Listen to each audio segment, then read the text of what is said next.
Hi everyone. So I'm going to be talking to you about why you should choose economics at IB. So just going to be going through a couple of things. First of all, one of the biggest selling points is that economics is really respected by universities and employers alike. Um, in particular, I think universities and employers recognise that there's a lot of analytical skills that are involved and a lot of problem solving. So you're looking at the macroeconomy and you're learning about current events, which employers and universities both tend to value. Secondly, it's a very dynamic subject, so you're learning about things that are going on um, in present time. So you're learning about what's happening in, for example, the housing market, what's happening in the global economy in terms of recession, inflation, interest rates, etc. Um, Economics is actually one of, not many people know this, but it's one of the subjects that graduates tend to earn much higher salaries than any other subject. So the starting salary, I think, for a graduate from economics is, well, it depends, but in the UK, it's roughly around 30 to 40,000 pounds. And if you go to the top university like London School of Economics, it can be upwards of 100,000, so six figures basically. So, and obviously it leads to very lucrative careers. So things like investment banking, accountancy, law, and business, all of which are um, known as high-paying careers. And lastly, obviously, there's a lot of transferable skills that you're going to have in the subject. So you'll learn about things such as the economy and how different markets operate.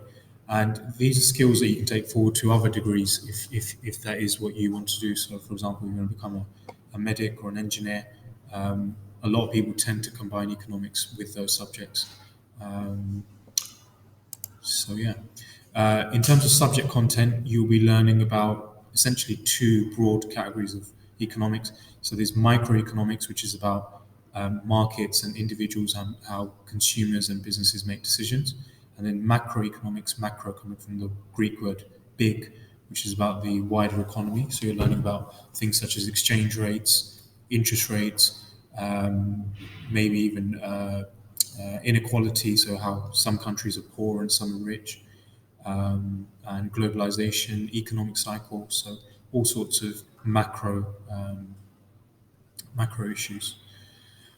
Assessment overview in IB Economics. So IB Economics is assessed using three papers. So you've got paper one, which is a micro paper, paper two, which is macro, and paper three is a synoptic paper. So it's a mixture of micro and macro. And you also have an internal assessment, which is a portfolio.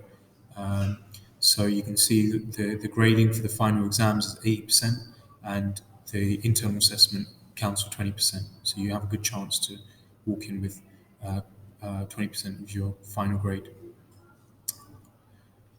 What do I need to be good at economics?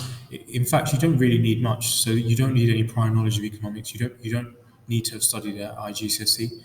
Um, what you do need is an interest in the world around you. So you should be interested in current affairs.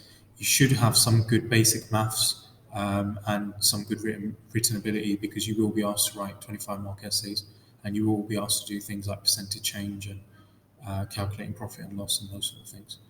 And you should have a desire to succeed because it will be a challenging subject. It's something that a lot of students haven't studied before, but you will be expected to put in maximum effort in order to achieve.